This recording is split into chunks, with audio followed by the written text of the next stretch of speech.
এই যে আমাদের ডিম টোস্ট। ডিম টোস্টটা আলাদা বিরিয়ানির মতো খেতে লাগে না। রুটিগুলো খুলছিস কেন? মুখটা খাবো। কেন মুখটা খাবি কেন? ডিম টোস্ট হওয়ার কথা, তুই মুখগুলো খুলে খুলে খেয়ে নিবি? এই ভালোটা পছন্দ করে বার করেছে। কি রে, এরকম লাল লাল আমাকে দে, আমি খেয়ে নেবো।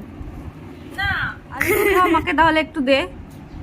এটা তো আমারও খেতে ভালো লাগে, বল। আমিও খেতে ভালোবাসি ওটা। মুখটা মুখটা খেয়ে নি।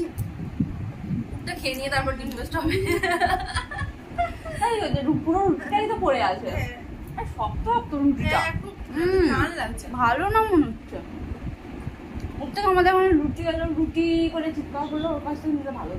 এই যে এখন ডিম টোস্টটা করার জন্য ডিমটা এই করার মধ্যে দিয়ে দিচ্ছি।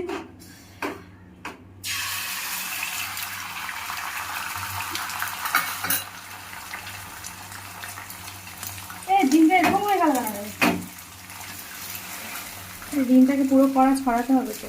না, এই যে ওরকম হয়ে গেছে, তার জন্য এরকম ভাবে ডিমটাকে দিয়ে দিলাম। দেখ, ঘি হয়ে গেছে। যাই হোক, যেরকম ভাবে হবে সেরকমই করতে হবে, কিছু করার নেই। ডিম টোস্টটা পুরোটা করে নিই, তারপর সবাই যখন খাবে তখন দেখাবো যে সবাই কি বলছে, ভালো বলছে না খারাপ বলছে। ডিম টোস্টে ভালো খারাপ বলার কিছু নেই। তাও আমি এখন গরম গরম ডিম টোস্ট নিয়ে চলে এসেছি, আর আমি ধরতে পারছি না, এতটা গরম। দেখতে পাচ্ছ, 3টে ডিম টোস্ট হয়ে গেছে। এবার মা দিদিকে দেখবো ওরা খেয়ে কি বলে। দেখতে বেশ ভালোই লাগছে। এবার ওদেরকে দিই। এই নে তো সকালবেলার গিফট এটা।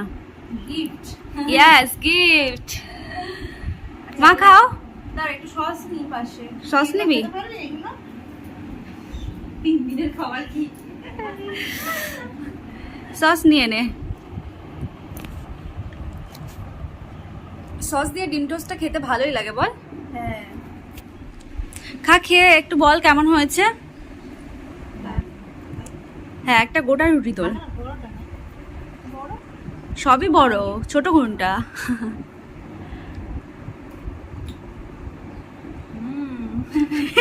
ডিম টোস্টের মতোই হয়েছে। ডিম টোস্টের মতোই হয়েছে। ডিম টোস্টার আলাদা বিরিয়ানির মতো খেতে লাগবে না, ডিম টোস্টের মতোই হয়েছে, বল। কিন্তু ভালো হয়েছে, ভালো হয়েছে। টেস্টি লাগছে। আমি একটু খাবো, একটু খাই। তোরটা থেকেই খাই। খাওয়া না, একটু খাই।